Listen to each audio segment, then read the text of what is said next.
Class 1 से लेकर class 8 तक के बच्चों के लिए गवर्नमेंट ने प्री मैट्रिक स्कॉलरशिप को बंद कर दिया है।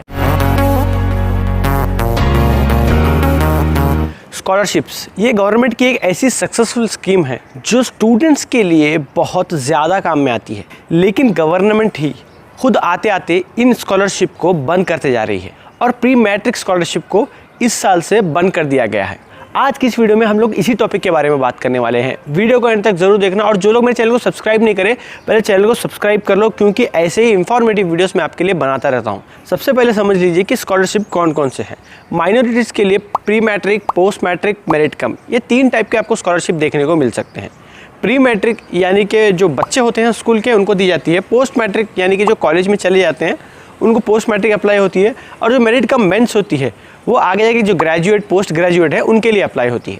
पहले ये स्कॉलरशिप एक ही हुआ करती थी, अब इसको दोनों को अलग अलग करके नेशनल स्कॉलरशिप पोर्टल जो कि सेंट्रल से आता है, स्टेट स्कॉलरशिप पोर्टल जो कि स्टेट से आता है, अब दोनों ने अलग अलग डिवाइड कर लिया है। अब ऐसा नहीं है कि दोनों अलग अलग डिवाइड कर लिए हैं तो दोनों तरफ से आपको स्कॉलरशिप आएगी, ऐसा नहीं है। जब आप लोग स्कॉलरशिप को अप्लाई करते हैं तो पहले आपको कुछ स्कॉलरशिप सेंट्रल की तरफ से आएगी, उसके बाद जब सेंट्रल का फंड ख़त्म हो जाएगा तो बाद में स्टेट स्कॉलरशिप जो स्टेट गवर्नमेंट है वो अपनी स्कॉलरशिप को सेम सिमिलरली जो बचे हुए कैंडिडेट्स हैं उनको रिलीज़ करते जाएगी। अब आते हैं प्री मैट्रिक स्कॉलरशिप के ऊपर।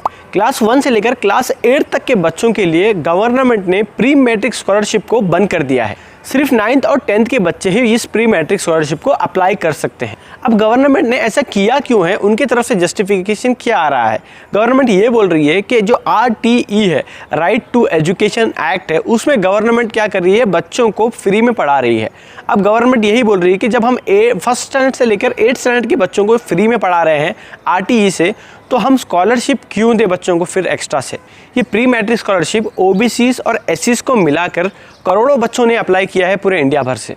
इस स्कीम का जो एलिजिबिलिटी क्राइटेरिया था वो तो पेरेंटल इनकम एनुअली 2.5 लाख के ऊपर नहीं होनी चाहिए थी, और इस स्कॉलरशिप में ईयरली के बच्चे को 5,000 रुपये मिलते थे, जो कि बहुत ज़्यादा सपोर्ट करते थे पेरेंट्स को अपने बच्चों को पढ़ाने के लिए। इन डिटेल्स को ज़रा देखिए, कितने बच्चों ने फ्रेश अप्लाई किया है, कितने बच्चों ने रिन्यूअल अप्लाई किया है और कितने बच्चों की रिजेक्ट हुई है स्कॉलरशिप। गवर्नमेंट जो बता रही है RTE लाने की वजह से ये pre matric scholarship first standard और 8th स्टैंडर्ड के बच्चों के लिए ख़त्म कर रहे हैं।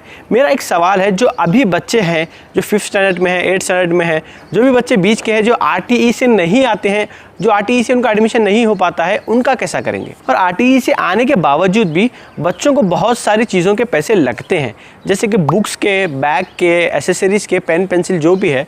और जो 5,000 रुपये आते थे सालाना स्कॉलरशिप के, ये बहुत ज़्यादा हेल्प करते थे। कई सारे लोगों ने गवर्नमेंट के इस डिसीजन को बहुत सारा क्रिटिसाइज किया है। गवर्नमेंट का एक स्लोगन है, पढ़ेगा इंडिया तभी तो बढ़ेगा इंडिया। अगर इंडिया को आगे बढ़ाना है तो हमको बच्चों को एजुकेट करना पड़ेगा। अगर हम लोग बच्चों को एजुकेट करने पे फोकस नहीं करेंगे तो आगे का फ्यूचर हमारा इंडिया का ख़राब हो सकता है। इस स्कॉलरशिप एक ऐसा ज़रिया था तो बहुत सारे फैमिलीज़ को, जो बहुत सारे गरीब फैमिली से आते थे, उनको बहुत सारी हेल्प देता था। आप लोगों को लग रहा होगा ये महीने के 500 रुपये यानी कि साल के 5,000 रुपये करीब ये लेकर क्या ही करेंगे पेरेंट्स, या फिर क्या ही बच्चों का एजुकेट होगा। भाई ऐसा नहीं है। जो गरीब फैमिली है उनके लिए ये बहुत बड़ी चीज़ है, क्योंकि 5,000 रुपये सालाना उनके बच्चों के लिए हेल्प हो जाती है, बहुत बड़ी हेल्प हो जाती है। उनके ड्रेसों के लिए, उनके बैग्स के लिए, शूज़ के लिए, टाई के लिए, बेल्ट के लिए और बहुत सारी चीज़ें हैं जो ये 5,000 रुपये काम करते हैं। ये 5,000 रुपये बच्चों को हेल्प के साथ साथ मोटिवेशन भी देती थी। 2022-23 से इस स्कीम को तो टोटली बंद कर दिया गया है। क्या हम लोगों को फिर से बच्चे ड्रॉप आउट देखने को मिल सकते हैं? अपने कई सारे पेरेंट्स अपनी फाइनेंशियल कंडीशन की तरफ से अपने बच्चों को नहीं पढ़ा पाते हैं।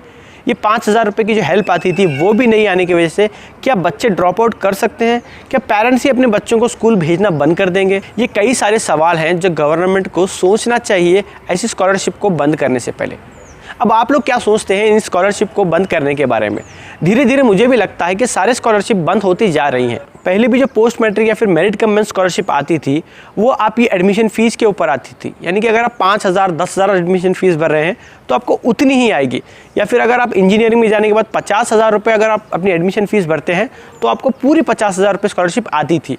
लेकिन अब जाके गवर्नमेंट क्या कर रही है, उसकी आधी यानी कि आपको सिर्फ 25,000 रुपये ही स्कॉलरशिप आ रही है। और ये लग रहा है आते आते गवर्नमेंट इसको भी बंद कर देगी। अब आप लोग क्या बोलते हैं, क्या गवर्नमेंट को सच में ये स्कॉलरशिप बंद कर देनी चाहिए या फिर गवर्नमेंट को स्कॉलरशिप प्रोवाइड करना चाहिए स्टूडेंट्स को कि स्टूडेंट और अच्छा पढ़े और ज़्यादा पढ़े, ज़्यादा से ज़्यादा पढ़ें और ज़्यादा से ज़्यादा पढ़ने के बाद ही तो हमारा कंट्री बढ़ेगा। होप करता हूँ आपको सारी चीज़ें समझ में आ गई होगी कि क्या क्या चल रहा है प्री मैट्रिक स्कॉलरशिप को लेकर। मिलते हैं अगली वीडियो में। Thank you for watching.